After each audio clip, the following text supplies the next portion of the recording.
In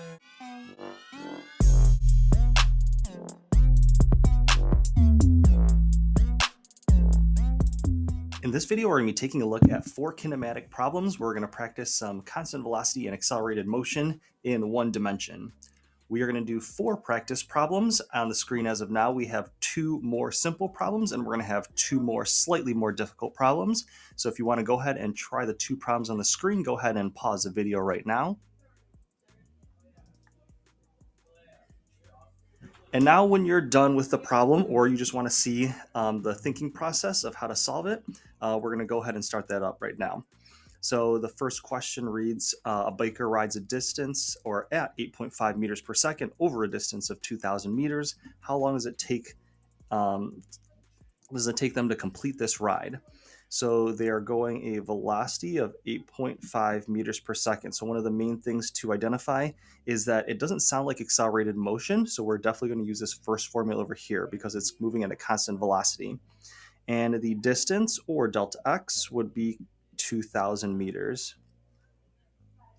And it says, how long does it take them to complete this ride? So we're looking for the time. And as I said before, because we identified it as constant velocity, we're going to use this formula right here. So the velocity is 8.5 meters per second, and that equals 2,000 meters divided by t. Now, if we were to solve that, you could solve that one of 2 ways. The way that I find the quickest and most effective is cross-multiplying these 2 numbers. If you cross multiply those 2, you're actually already done with the algebra because t then equals 2,000 divided by 8.5, and you would get your answer already of 235.29 seconds. Okay. Now, a lot of times people don't necessarily think of cross multiplying in situations like this. If you want to, which is exactly the same thing, you can multiply both sides by t. And if you did that, then the t would cancel out this t and then pop up over here. And then you would divide both sides by 8.5, and the 8.5 would still end up below the 2,000, and you would still get 235.29 seconds. Now, moving on to our second problem. It says car starts from rest and accelerates at a rate of 4 meters per second squared. How far does a car travel in 3 seconds? So this one is obviously accelerated motion because it even uses the word accelerates. It starts from rest, which is telling me that the starting velocity is 0, and it accelerates at a rate of 4 meters per second squared. So we have our acceleration. And they're asking how far does it travel in 3 seconds? So we know that the time is 3 seconds, and we're looking for how far, which is delta x. Now, anytime you're solving an accelerated motion problem, you want to have 3 known variables and then find your unknown by identifying a formula where you have everything except the thing that you're looking for. So we're going to ignore the first formula because we're not looking at constant velocity. And then the third and fourth formula both have a delta x in them. So the first one, we're going to check it. Do we have the VI, the T, the A, and the T again? The answer is yes. So we can definitely use that one. Now, if we looked at this one for a delta x, we would check if we have the VF, which we don't. So we would definitely not use that formula. So let's go ahead and plug into the second one.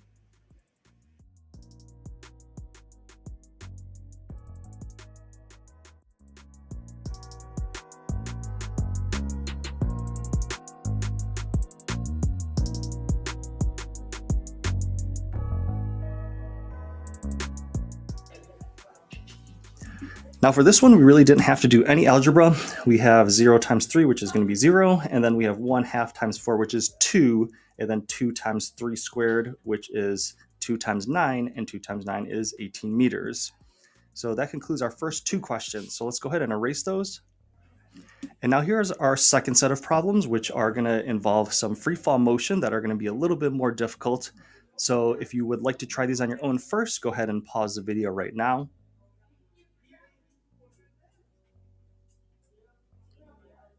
Now, if you're ready to hear the explanation or you've completed the problems, let's go ahead and set these up. It says a ball is thrown up to its peak with initial speed of 11 meters per second. Now that there's a little bit more going on here, it's always a good strategy to draw out your picture, especially to identify positives and negatives.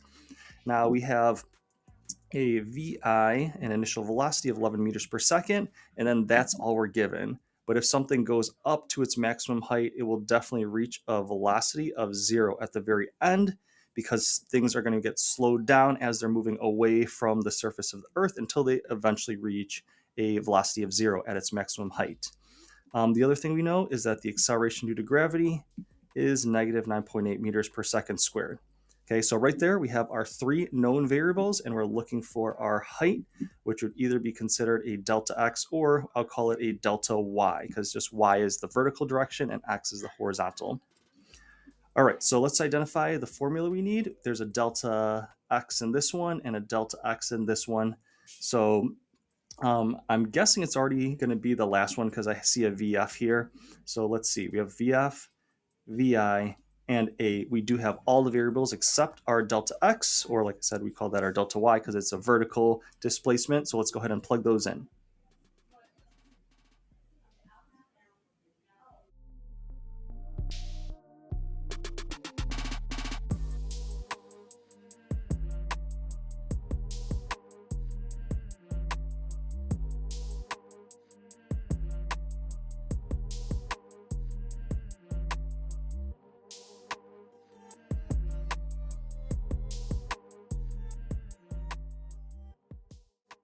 All right, so when we plug stuff into this formula, the algebra is slightly a notch up from what we've been doing. So for this one, again, there's a couple variables that aren't explicitly given in the problem, so you definitely have to be aware of those.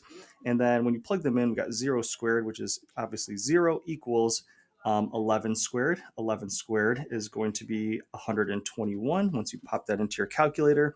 And then 2 times negative 9.8 is going to be negative 19.6. Okay, so I subtracted 121 from both sides, and then it ended up on this side as a negative. And then I had the negative 19.6 as a coefficient next to the delta y. Once we divide both sides by the negative 19.6, we get positive 6.17 meters to show that the ball has risen up in the positive direction. Now let's go ahead and take a look at our last one. We have a ball that's thrown down at a speed of 3.5 meters per second. And this would be one of the spots where it would be definitely beneficial to write it down, even though it doesn't really seem like there's too much going on, because hopefully the downward arrow would remind you that it's negative, which is a very common thing to forget. Now, what is the final velocity? If it is traveling for 4 seconds. Okay, again, if it's in free fall motion, we have negative 9.8 meters per second squared. And then in addition, we have the time of 4 seconds. Okay, and traveling isn't even spelled correctly there, so we'll slide a little e there. We have our three variables, and then we have the final velocity. We're looking for our VF. So we have two formulas with the VF in it. We have one right over here in our second formula and one right over here in our fourth one. Based on what we have here, I'm glancing at it. I have a VI, A, and T. This one, it does not have a T in it, so I'm going to see if this one works. I have A. I'm looking for VF, so of course I don't have that. And I have VI and T. So I do have all the three variables I need besides the one I'm looking for. So let's go ahead and plug it into that formula and find our VF.